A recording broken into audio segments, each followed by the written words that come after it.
Part 1. The Black Mountains, Wales. Chapter 1. Take-off. The ground falls away beneath me at 70 miles per hour, and I am swallowed by the sky. The air howls, and I glance down at a panel of dials with twitching needles. I don't know what they mean, but I watch them anyway. I'm sitting in the front seat of a glider for the first time. The clear canopy, only inches from my head, is like a bubble over me. I have a 300-degree view, and any sense of confinement inside the tiny cramped cockpit has melted away. I'm jutting out into the air, like a carved wooden figure on the prow of a ship, pushing forward into the elements. I am right up against the sky. We're attached by a 60-metre rope to a small plane that's towing us up from the airfield in the Black Mountains of Wales. We're being towed up into the air because this aircraft has no engine, no internal source of power whatsoever.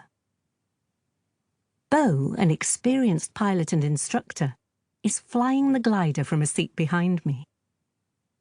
I stare in astonishment at the shrinking ground below. Bo tells me he will release us from the tow plane. I hear a clunk, feel a jolt. The tow plane continues forward, but we slow down and tip to the right. The horizon is at 30 degrees in my view. The tow plane disappears and we're left here, suspended in the air, 1,500 feet above the ground, with no source of power. But the nervousness that beat through my body 10 minutes ago, before I stepped into this strange, engineless plane, has fallen away with the ground. I left it down there. I feel calm, transfixed by what I can see and where I find myself. This hot spring day in late April, the sky is almost cloudless. It's a big blue empty space and nothingness above the ground. The landscape below is clear and strange.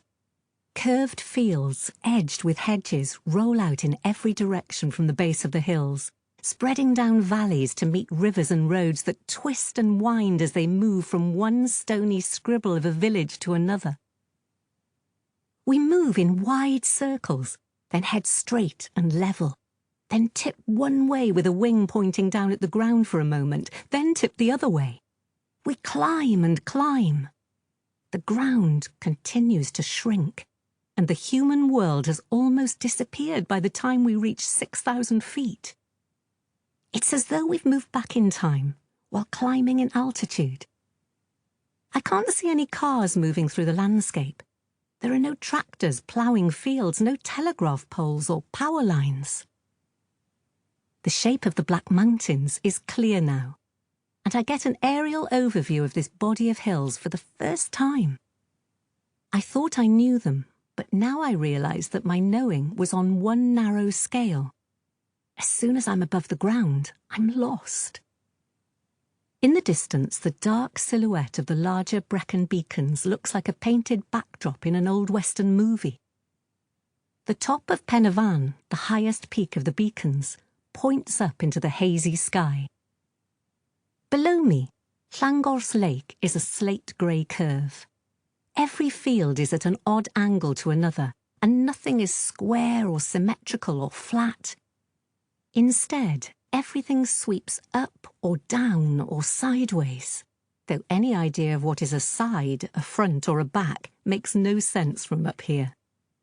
Circling, tipping and weaving, the movement of the aircraft through the sky seems to mirror the rounded shapes of the undulating landscape below. Looking straight ahead to the horizon, the sky is a watery colour, and directly above, it's a darker Prussian blue. I'm shocked to suddenly notice that we're flying directly over my home, the place where I grew up and where I recently returned to live. It's a hill farm, tucked into a long, thin valley that snakes between two hills. I've never seen it like this before, all at once.